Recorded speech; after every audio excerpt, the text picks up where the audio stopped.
বনের পাশে এক বিশাল বড় বনে টুনি আর ওর স্বামী বান্টি থাকতো।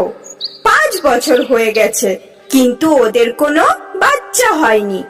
এর জন্য টুনি আর বান্টি সব সময় চিন্তায় থাকতো। একদিন বান্টির অফিসে বান্টি আর ওর বন্ধু যজ্ঞ কাক গল্প করছিল।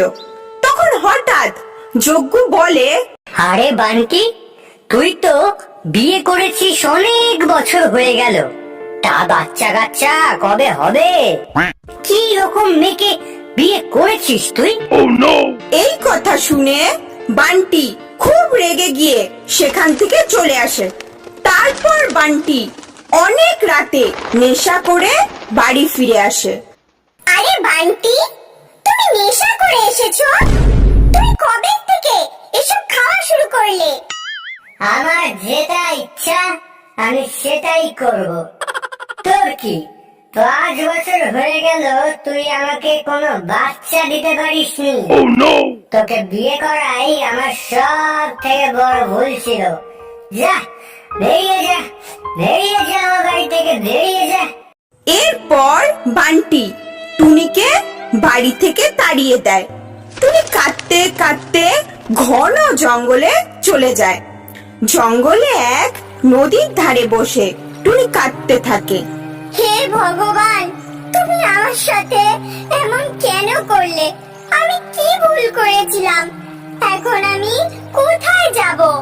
তখন সেখানে হঠাৎ এক জলদেবী আসেন।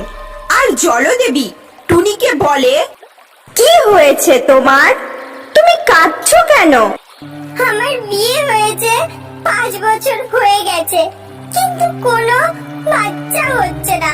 এর জন্য আমার স্বামী নেশা করে বাড়িতে এসে আমাকে বাড়ি থেকে তাড়িয়ে দিয়েছে। এখন আমি কোথায় যাব? এই বলে টুনি আবার কাঁদতে থাকে। তখন জলদেবী বলেন, তুমি কেঁদো না টুনি। জঙ্গলের পেছনে একটা পাহাড় আছে। পাহাড়ের ওপর একটি শিব মন্দির আছে। তুমি ওখানে গিয়ে মহাদেবের পুজো করো, দেখবে তোমার সকল মনস্কামনা পূরণ হয়ে যাবে। এই বলে জলদেবী মিলিয়ে যায়। তখন টুনি ভাবে, শেষ চেষ্টা করে দেখি, যদি ভগবান আমার ডাক শোনে, নয়তো আমার মরে যাওয়া ছাড়া আর কোনো পথ থাকবে না। তারপর টুনি জঙ্গলের পেছনে পাহাড়ের ওপর শিব মন্দিরে যায় এবং মহাদেবের পুজো করতে থাকে। এইভাবে কিছুদিন কেটে যায়। একদিন টুনি শিব মন্দিরে মহাদেবের পুজো করছিল। তখন হঠাৎ টুনি মন্দিরের সামনে একটি বাচ্চার কান্নার আওয়াজ শুনতে পায়। তখন টুনি মন্দিরের ভেতর থেকে বাইরে বেরিয়ে আসে। বাইরে এসে টুনি দেখে মন্দিরের সামনে একটি বাচ্চা শুয়ে আছে, তার আশেপাশে কেউ নেই। তখন টুনি বাচ্চাটিকে নিয়ে নিজের বাড়ি ফিরে আসে। আরে টুনি, তুমি কোথায় চলে গিয়েছিলে? আমি তোমাকে কত খুঁজেছি। সেদিন নেশা করে রাগের মাথায় তোমাকে অনেক কিছু খারাপ কথা বলে ফেলেছি। পারলে পারলে আমাকে ক্ষমা করে দিও। আরে না না, তুমি কেন ক্ষমা চাইছো?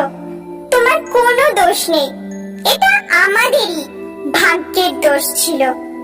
আর তুমি সেদিন আমাকে বাড়ি থেকে বের না করে দিলে এই বাচ্চাটিকে আমরা পেতাম না। আরে টুনি, এটা কার বাচ্চা?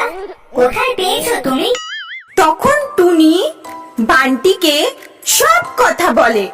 সব শুনে বান্টি বলে, টুনি, এটা মহাদেবেরই আশীর্বাদ। মহাদেব এই বাচ্চাটিকে মন্দিরের সামনে রেখে গেছেন। এই বাচ্চাটিকে আমরা আমাদের বাচ্চার মতো করেই বড় করব। হ্যাঁ বান্টি, তুমি ঠিকই বলেছো, এই বাচ্চাকে মহাদেবী দিয়েছেন। এইভাবেই টুনি ও বান্টি তাদের বাচ্চাটিকে নিয়ে সুখে শান্তিতে দিন কাটাতে থাকে।